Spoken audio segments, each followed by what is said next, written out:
ನಮ್ಮದು 7 ಕೋಟಿ ಜನರ ಪುಣ್ಯದ ಗೊತ್ತಿಲ್ಲ. ಯಾರು ಮಾಡ್ತಾರ್ರಿ? ನಮ್ಮ ಮನೆಯಲ್ಲಿ ನಾವು ಸತ್ಯನಾರಾಯಣ ಪೂಜೆ ಮಾಡ್ಬೇಕಾದ್ರೆ ನಮ್ಮ ಪುರೋಹಿತರಿಗೆ ಬಿಟ್ಟು ಅಲ್ಲನ್ನು ಅಷ್ಟೊಂದು ಮಾಡ್ತೇವೆ. ಆದ್ರೆ ಸಾರ್ವಜನಿಕವಾಗಿ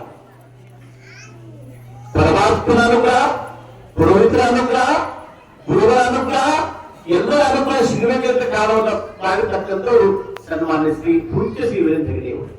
ನಾನು ಮೊದಲೇ ಅವ್ರನ್ನ ಹೇಳಬೇಕಾಗಿತ್ತು, ಅದು ಯಾವುದೋ ಕಾಲಕ್ಕೆ ತಪ್ಪಿಸ್ತಾಯಿತ್ತು. ಆ ವೀರೇಂದ್ರ ಹೆಗಡೆ ದಂಪತಿಗಳಿಗೆ ಇಡೀ ಕರ್ನಾಟಕ ಅಲ್ಲ, ಭಾರತ ದೇಶದ ಸಮಸ್ತ ಜನಗಳ ನಮಸ್ಕಾರವು ಸಲ್ಲಬೇಕಾಗಿರ್ತಕ್ಕಂಥ ಆಗ್ತದೆ. ಹಾಗಾಗಿ ಸತ್ಯನಾರಾಯಣ ಸ್ವಾಮಿ ಒಂದೊಂದರ ಅಲ್ಲ, ಒಂದೊಂದು ಅಧ್ಯಾಯದ ಒಂಥರ ನೀವು ನೋಡ್ಬೇಕು. ಹೇಳಿದರೆ ಪುರೋಹಿತ ಒಂದೊಂದು ಅಧ್ಯಾಯದ ಒಂದು ಶಕ್ತಿ. ಅದಕ್ಕೆ ಪಾಂಡವರು ಹೇಳಿದಂತೆ, ಧರ್ಮರಾಜ ಅಲ್ಲಪ್ಪ, ಈ ಕಡೆ ಈ ದ್ವಾಪರವನ್ನು ಮಾಡೋದು ಕಾಪಾಡಿ ಭಗವಂತ ನೀನು. ಕಲಿಯುಗ ಪ್ರಾರಂಭ ಆಗ್ತಾ ಇದೆ,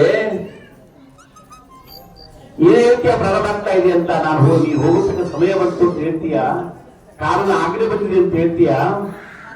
ಮತ್ತೆ ಮುಂದೆ ನಿಮ್ಮನ್ನೆಲ್ಲ ನೋಡಿದ್ರೆ ಯಾವಾಗ ನಮ್ಮನ್ನಿವತ್ತು ನಮ್ಮ ಅರ್ಜುನನ ಪ್ರಾಣ ಸ್ನೇಹಿತನಾಗಿ, ಕುಂತಿಯ ಅಳಿಯನಾಗಿ, ನಮಗೆಲ್ಲ ಈ ಭಾವನೆಯನಾಗಿ ನಮ್ಮನ್ನು ಕಾಪಾಡಿದೆಯಾ ನೀನು? ನಮಗೆ ಮುಂದೆ ಯಾವ ದರ್ಶನ ಕೊಡ್ಬೇಕು ನಮಗೆ ಅಂತ ಹೇಳ್ತಾನೆ.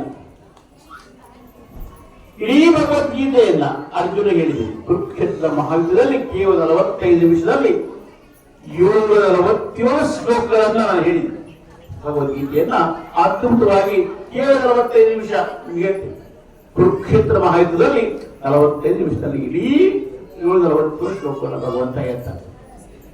ಹೇಳಿದವಿ, ಯಾವ ಭಗವದ್ಗೀತೆಯನ್ನ ಸೂರ್ಯನಿಗೆ ಬೋಧನೆ ಮಾಡಿದ್ನೋ, ಯಾವ ಭಗವದ್ಗೀತೆಯನ್ನ ಸೂರ್ಯನಿಗೆ ಬೋಧನೆ ಮಾಡಿದ್ನೋ, ವಿಶ್ವಸು ಅಂತ ಕರೀತಾರೆ ಸೂರ್ಯನ ತಂದೆ ಯಾರಿಗೆ ಮಾಡಿದ್ನೋ ಅಲ್ಲಿಂದ ಕಾರ್ಯಕ್ರಮ ಅದು ಹೋಗಿತ್ತು, ನಿಂತಿತ್ತು.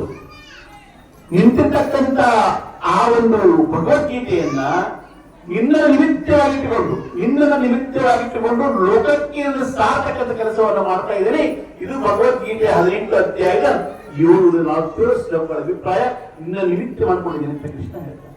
ಅದು ಹೇಳಿದರೆ ಅರ್ಜುನಿಗೆ ಹೇಳಿದರೆ ಅದೇ ಪ್ರಕಾರ ಮುಂದೆ ನನ್ನ ಕಾಣಬೇಕಾದ ನಡಮಾರಾಜನಿಗೆ ಸತ್ಯನಾರಾಯಣ ಕಂಡಿದ್ದೀನಿ.